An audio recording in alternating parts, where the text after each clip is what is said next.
Welcome to another fantastic episode of Fresh Brewed Politics. As promised, I said that when the session started, we'd be getting a little more podcast action from me, and that's certainly what you're going to get. So here I am delivering, and I thank you guys for joining me and for listening in. If you're listening to this on a replay, as in you're on Facebook or YouTube and you're watching the video and you want to take it on the go, this is available in a podcast form. You can go on Spotify and Apple and everywhere where podcasts are distributed, and you can go to Fresh Brewed Politics is that name.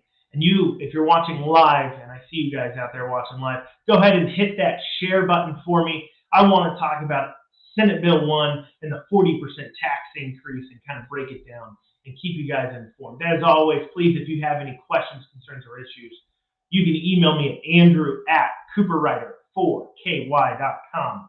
And also you can visit andrew4ky.com, and you can check out the campaign page and donate there. And as always, please hit that share button and let's talk about SB1. So SB1 cleared the Senate today. Now, what is it? In order to understand what SB1 is, you need to know what these SBDMs and know that it isn't a weird thing. It is site-based decision-making councils, SBDM.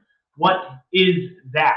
Well, every school has a site-based decision-making council. And for some of you, you may already know this. So if you do, I'm sorry, hit the fast-forward button. Or if you're watching live, just let my cool voice waft over you.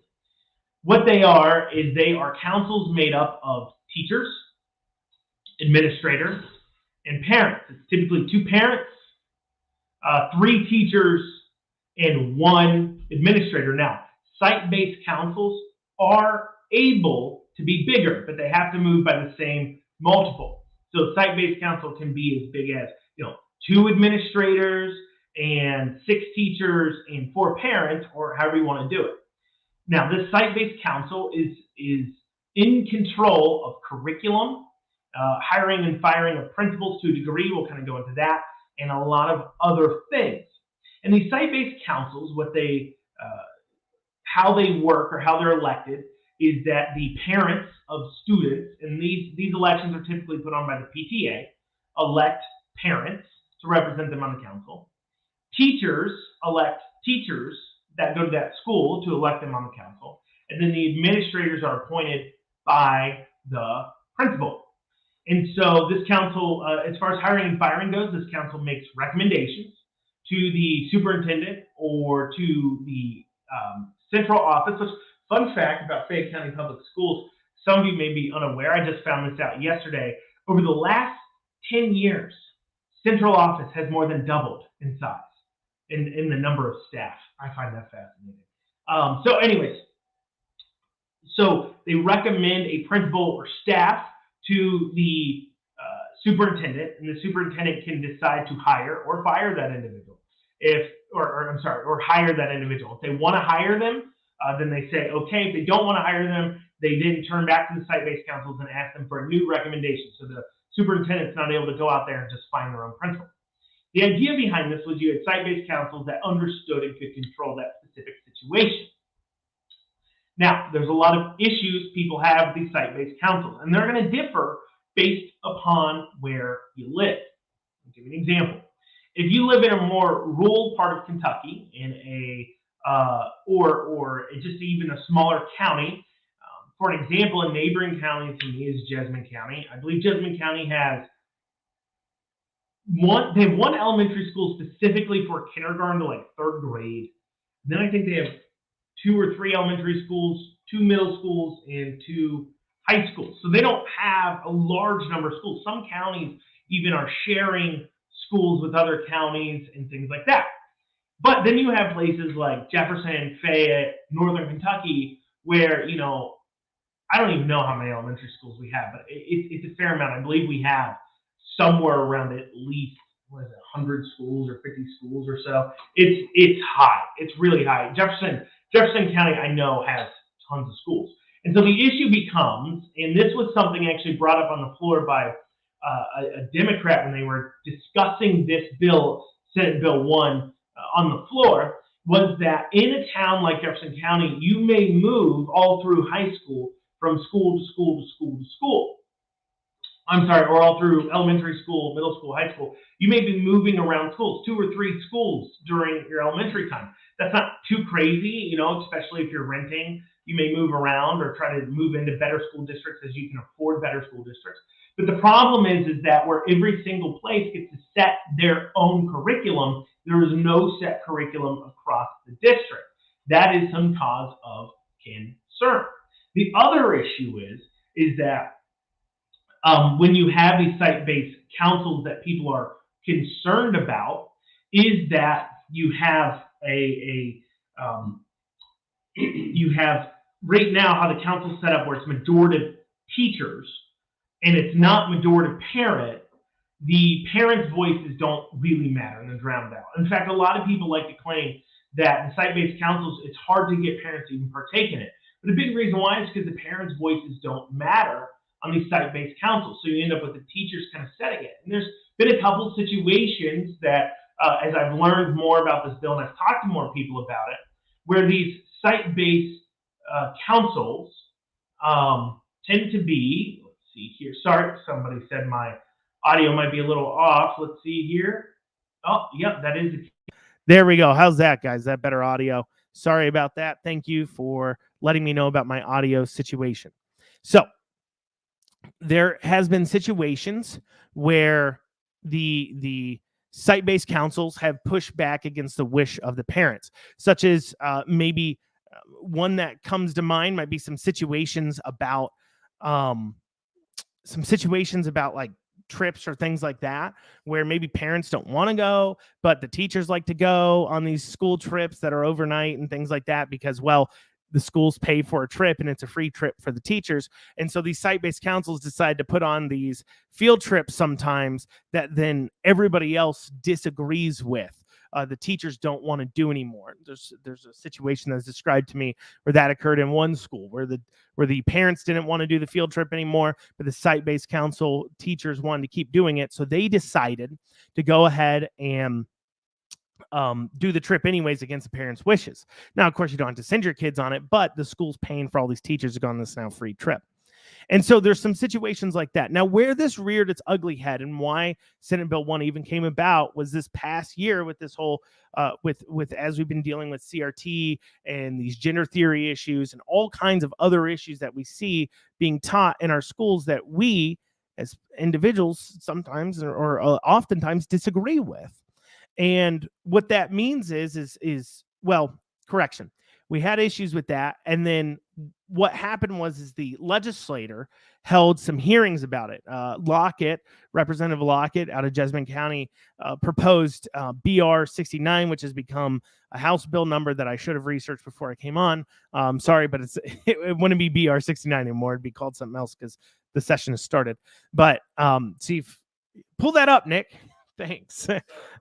So anyways, we're going to see if we can find that. So he proposed this bill. So they're doing hearings on this bill about CRT, about this gender stuff, about everything they're being taught. And when they started questioning the state superintendent and they started questioning people and they're asking, well, who's in control of the curriculum? Who's in control of it? And they started to find out that at first, after some points, and well, they're in charge of it. Well, they kind of advise the state superintendents kind of have their minimum standards that they ensure, and then the districts have their suggested curriculum that comes out of their central offices, and then the site-based councils can, as long as they're hitting these minimums, can decide to adopt or not adopt or do this or do that or what have you, whatever makes sense. And what is it? House Bill 18 is what BR 69 was. So House Bill 18. And so it got frustrating for the legislators because they couldn't pin down who's in charge of curriculum as they're trying to hit something head on that their constituents are concerned about, the CRT, this gender stuff. And so they got frustrated by it. And I think that's what spawned this bill to come out. Now, the people who don't like the site-based councils, I find typically don't like them because they haven't worked for good education. And the reason why is because, frankly, the teachers are in control of them, not the parents that go to that school. Now, the other thing is it takes away the ability for people who are accountable to all voters to be accountable for the curriculum. Now, that brings up an interesting conversation. Do you, as a person who doesn't have a child, have the ability as much? Do you get to dictate the curriculum for the school? Do you get to have a voice in that? Now, the argument would be yes, some argument would be no. Now, right now, how it's set up, I would argue your voice is coming down from the board, the school board, which handles mainly the money side of things. That's what their job is: allocate and hand out funds. So obviously they can attach strings to those funds. They can ask questions if they wanted to, if they weren't trying to pass the buck for getting blamed for things right now. However, one argument could be, and I don't fall any certain way on this bill. I just think it's an important bill, and it'll have important ramifications for our schools. So as I bring out each viewpoint, don't think it's mine necessarily. I'm trying to accurately represent all viewpoints on this subject. Okay, so one viewpoint is that these councils are not accountable to the voters as a whole, but the school boards are accountable to the voters as a whole. Now, why do you get to vote on who's running the schools if you don't have children? Well, the answer is obvious: because you pay taxes, right? So you are funding the education. That's why you get any voice at all if you don't have children. Now, if you weren't funding the education, like if I was taking my kid to a private school, it should be none of your business, none of it at all, what they're being taught, and you should get no say-so. That should be all on me. If I'm paying it all myself, I'm the parent, I get to decide, right? So the thought is that, well, by having the school board in charge of it, or in charge of finances, that the voice of all the voters are heard over the financial things. Now, the question becomes, because you pay taxes, your voice is heard on how to handle the money on these school boards. But does your voice matter as much? Okay, now follow me here. Stick with me as I try to represent this viewpoint as best I can. Does your voice matter into the actual curriculum itself more than the parent of the child that is getting the teaching? And what I mean by that is this, is that under current site-based councils, what happens is the curriculum is decided at each school. Now, what if we took these site-based councils, and this is something that I was definitely more on the side of. I've heard SB1 talked about, though, and now like I said, I'm super in the middle on this, is that we take the site-based councils and we just change the ratios. Because remember, it's right now the ratio is admin, 3 teachers, 2 parents. So what if we cut down the number of teachers by 1? So there's 1 admin and 2 teachers. And then it could be 4 parents. Or better yet, why don't we take the site-based councils and say they are nothing but 5 parents and a couple of teachers, and the principal get to have an advisory, non-voting role on the board to represent the teachers and the principal's viewpoints. So that way, the control of the education is completely in the hands of the parents of kids that go to that school. Now, there's people out there who say, look, I'm a grandparent. I should get a say-so. Or look, I'm a taxpayer. I want to say so on what these kids are being taught because I'm funding it. And do they have a point? Maybe they do. Now, they have a say-so over the money through the school boards right now, but do they have a say-so over the curriculum that money's funding? See, that's the question, right? Or should the parent get better choice? Now, one could argue, and this is an argument that a discussion I have with somebody, not an argument, I have discussions with my friends. And this is a discussion I had with somebody where I said, look, we're all about school choice. I'm 100% supportive school choice, where parents get to take a voucher type system of what we were paying public schools to educate these children, and instead they can take it to a school of their choice that teaches and does what they want.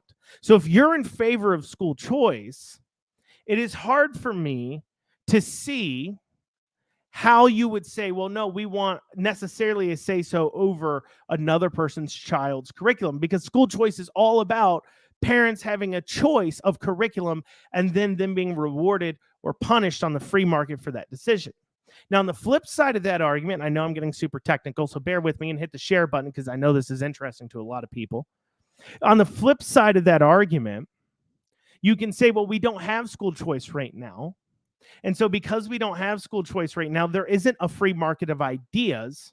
And so comparing the site-based councils, even making majorative parent with school choice is wrong, because in a school choice system, a school with bad ideas, so let's say in this case, a school was being run by a board of parents, like what changing the site-based councils would look like, where it has a board of parents running it. And so let's say you have a school that's being completely run by the parents, where they're dictating everything. Well, if that school does badly, it would go out of business in the school choice method, meaning that we wouldn't be funding bad schools. But the thought process is that, well, with these site-based councils, what if you get a bunch of parents who come in here and they start to change it up and they start teaching a lot of liberal things, and then I'm funding now a bunch of liberal things. I don't like that. Compared to under the school choice thing, if they were going to a liberal school, that school would eventually, the idea would be on the market, the free market of ideas would eventually go out of business. That's an argument there. And then the other argument on top of this whole thing is also coming from now on not changing the site-based councils. So there's a couple of viewpoints here. You got people who are viewing saying, hey, don't take away the power of the curriculum and the hiring, firing from the site-based councils, but instead make the site-based councils majorative parent, so parents can make the decisions for the children of what they want to learn, and then make the elections for these site-based councils standardized. And in the evening, because right now they've got like some windows, but it's like noon to like 4 on a Thursday. And so they don't get a lot of parents that come in and vote. I mean, the question would be for all of you out there who have public kids who go to public schools here in Kentucky, are you aware that there is a site-based council even going on at your school?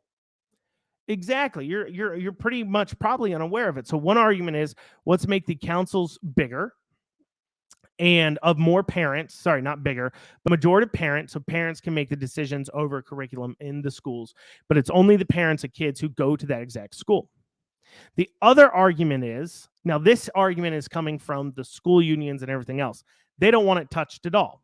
The reason why they don't want it touched is because they like the fact that teachers get to control the curriculum being taught in their schools. And if you take it out of the control of the teachers and give it to what SB1 does, the superintendent, who's sort of kind of under the control of the board, the school board, we'll get to that here in a second. If you take it out of control of the teachers, but instead give it and leave it there, then in turn now, the teachers can't control the curriculum, can't control what's going on in the school. So we know why the school unions are upset about SB1, because teachers are not getting to control what's being taught to kids quite as much. And no matter what, whether it's SB1 is the solution or it's mixing those site-based councils by increasing the parents, regardless, it's about getting more control into the hands of parents over the education of children. So we've kind of talked about there's some downsides to even increasing the site-based councils to be majorative parent. The downside being is you wouldn't have a collective, a normalized and standardized curriculum across the schools that you can hold people accountable to. The other negative to this is if this is something you're concerned about, is it locks out the voice of taxpayers that don't have school children over the curriculum being taught without their input. Okay. The other negative side to increasing the site-based councils would be that where we don't have full and complete school choice, what it means is that the free market of ideas will not reward schools that choose better curriculums that teach children better, and instead bad schools with bad site-based councils will be propped up by the taxpayer, while good schools with good site-based councils made up of parents that are teaching children the proper things will not be rewarded by doing that, by increasing the number of students, making that school more successful. Instead, we'll have some of the policies like we see in Jefferson County and elsewhere where they try to equalize out schools, and that would go on, right?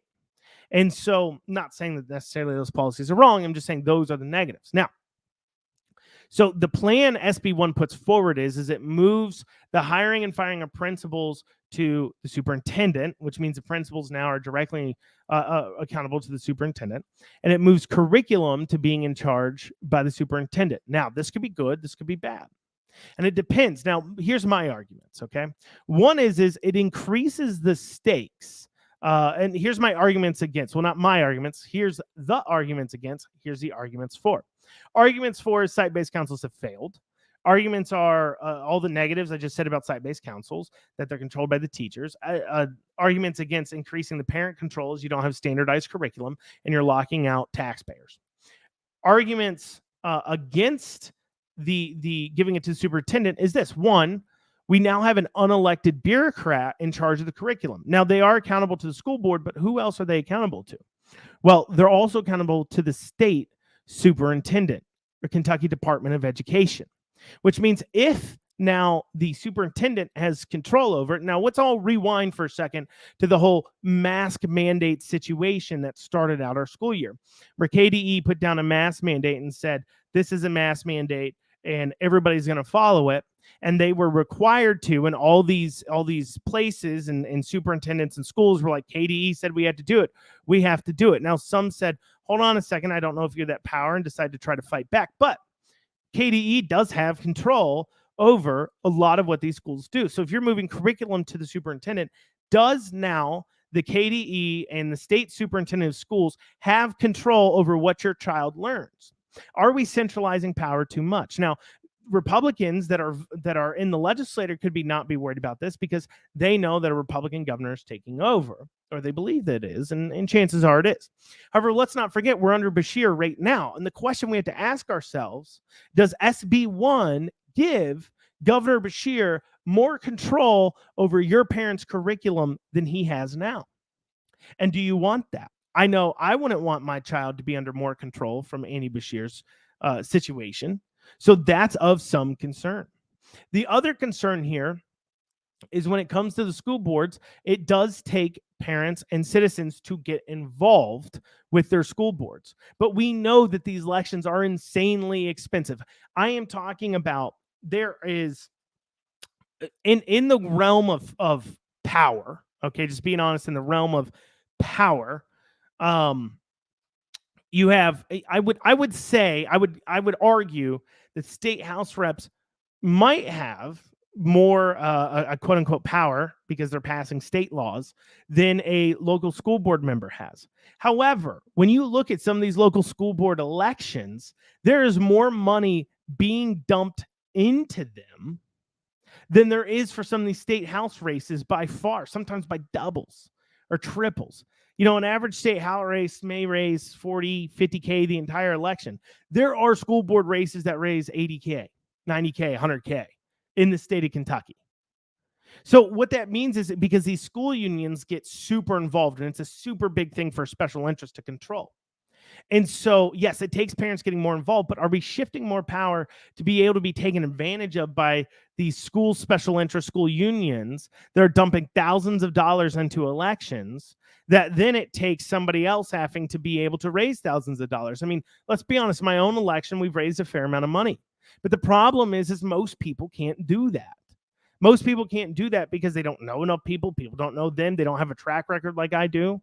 And fundraising off the grassroots, the way I've had, is very difficult. And so most people running for a state Senate seat would have to normally get involved with special interests or other people to fund them. I mean, we see it all the time. I mean, you go through, you can look at almost any state senator except for one or two and look at who's donated to them, and you can see who's who of political interests and current people in office and everything else. I mean, you literally can see a list of other campaigns that have donated to them or corporate PACs are donating to them because it's just too expensive. It's too expensive, and people don't donate enough because they don't have candidates that come out there and know how to message correctly all the time, right? And so we see this with the school. And so the question is are we giving more power to the school boards, which maybe we are, right? Maybe we're not, because once again, those school boards are in charge of hiring and firing the superintendent. The superintendent is actually under a lot of control from the Kentucky Department of Education at the state level. So are we giving more power to the centralized government, state level? I don't know. It looks like it to me. Looks like as I read the bill, that's how it reads to me. And then also as well, are we making it where there is more at stake in these school board races now that curriculum's involved, compared to if you had a site-based council majority parent? You're talking 400 positions being elected every year. I mean, it'd be impossible for the unions to get involved on parent side of that election. That'd be very difficult, which means that the chances of the school unions and school special interests getting to run your curriculum, I think I don't think, it looks like would be lower if under a majorative site-based council situation, but I don't know. I'm going to say that again. I don't know exactly how I feel about this bill, because I always thought increasing site-based councils was the key. But then also as well, you have to ask, once again, you got to ask that question. Well, that locks out the voice of people who aren't parents, but are funding the schools from being in charge of the curriculum. That is something that I think needs to be addressed, if you believe they have a right to be in charge of that, because we don't have the free market of ideas that we would with school choice. And there is some nuance there. And I think when we look at SB1, it's worth conversation, and it's important to watch it, because I think it will change a lot of our schooling. And the hope is if it does pass, that it does bring about a more standardized curriculum that is free from things like CRT and gender theory and all those things, because parents can now, as they're doing more, hold school boards accountable for the curriculum. That's the hope, and I hope that happens. But what I also hope is that here in 4 or 8 years, this doesn't come back to bite us if and when a Democrat like Beshear is back in office and now can control the curriculum at these schools right there from the governor's office. That is a concern I have under the current SB1 too as well. And I think that's a discussion worth having. So that's SB1. Now let's get to that 40% tax increase that everybody's talking about, or maybe people aren't, everybody in your circles, but just I'm hearing about it in a lot of places. So I want to talk to you guys about exactly what it is. So word is Governor Beshear sent out a letter. Word is, I mean, I've seen pictures of the letter that said that automobile registration was going up 40%. So that's a 40% tax increase every year when you're registering your vehicle. Now, this isn't a tax increase in the traditional sense. So remember when we said that when you sit there and you pump money into the system and you create inflation, or maybe you've heard this saying, inflation is a tax on everybody. Have you guys heard that before? I've heard it before. Well, here it is. Here's your tax on everybody coming in with inflation. So when the prices of things just go up, but the tax is percentage based, so sales tax 6%, here in Kentucky, your registration tax percentage, your ad valorem taxes, that's what's called. They vary based upon where you live at. So for an example, everybody gets a chunk of your vehicle tax, whether you like it or not. They're getting a chunk of it. I mean, the sheriff's department does clearly. The city does here in Lexington. The health department in Lexington gets a chunk of your vehicle registration. So it's all there. And so when you're paying this and when inflation hits and the prices of things soar, so the average price of vehicles has gone up 40%, your tax increases along with it. So that's a 40% tax increase. So it's not like they sat down, they passed a law increasing your tax 40%. They have looked and said, well, the average price of vehicles has gone up 40% over the last 2 years. So you are now going to pay 40% more for your registration. And frankly, I don't know what to tell the people on that, because this is what happens when we have situations where government can tax you on unrealized gains and property tax on speculation. That's why one thing with our campaign, one of our move forwards is on property tax, we're going to say you cannot assess the value of a home.